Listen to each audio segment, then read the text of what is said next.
Hello, my name is Mary Marr and I am a home economics teacher in a special needs school in County Kildare.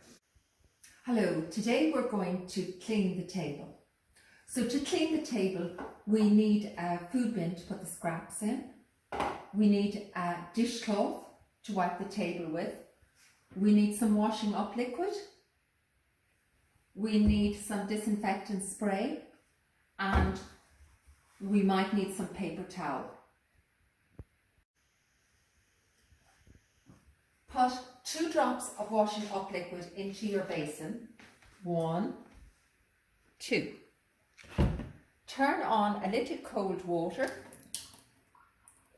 Put some cold water in the basin and then turn on your hot water. Make sure it's not too hot for you.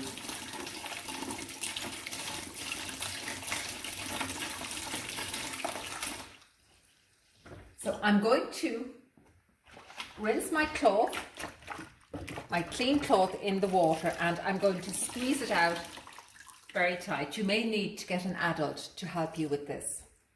We take our cloth and we take our food bin and we're going to go to our table. Now our table has scraps of food on it. So we're going to take the scraps of food off. So we're going to put them all into the food basin.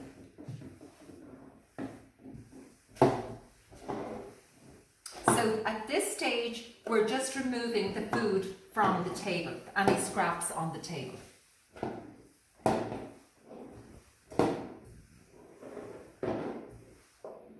Now, I'm going to go back and I'm going to rinse out my cloth and I'm going to take my disinfectant spray and spray the table. When spraying the table, it's sometimes helpful for your students to draw some germs, because at this stage the cloth didn't take the germs off because they're very, very small. We need the spray to kill the germs. So we're going to spray 6 sprays onto this table. 1, 2, 3, 4, 5, 6. Now, the table can be left to air dry, or you can get a paper towel and wipe the spray over the table, which I'm going to do. So we're wiping the spray all over the table, and the disinfectant spray will kill all the germs, thereby making our food safe to eat. So we leave the table to dry with the disinfectant spray.